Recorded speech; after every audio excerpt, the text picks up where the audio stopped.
Oh yes, Chanel had many lovers throughout her life, and we'll talk about the most salacious one today. If you missed part 1 of the history of Chanel No. 5, the video for that is linked in the caption, so go watch that first.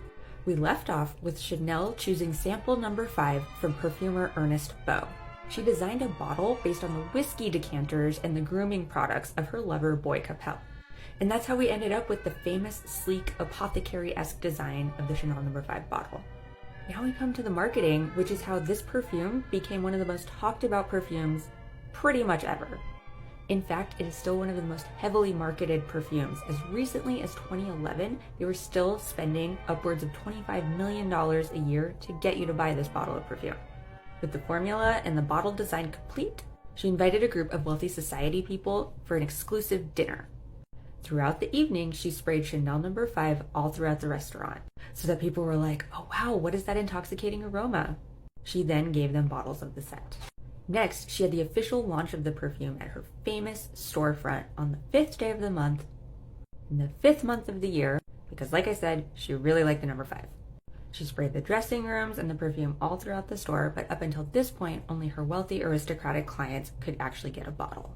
It wasn't until a few years later that it was actually released to the public. And to do this, she created a separate entity called Perfumes Chanel. And this next part is super important.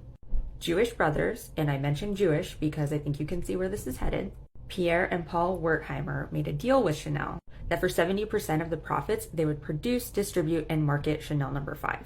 Her cut was 10% to license her name, but she had no business involvement with the company.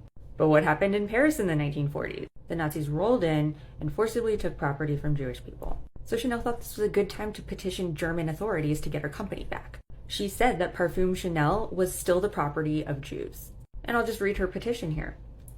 I have an indisputable right of priority. The profits that I have received from my creation since the foundation of this business are disproportionate, and you can help to repair in part the prejudices I have suffered in the course of these 17 years. She literally told the Nazis that they should give her business back because it was being run by Jews.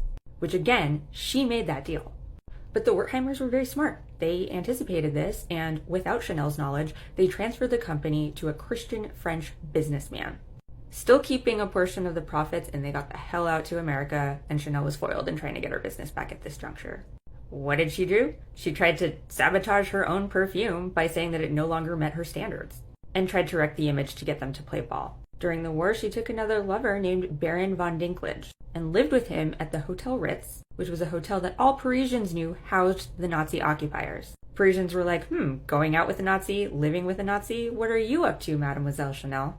And we'll talk about that in part 3. Stay tuned.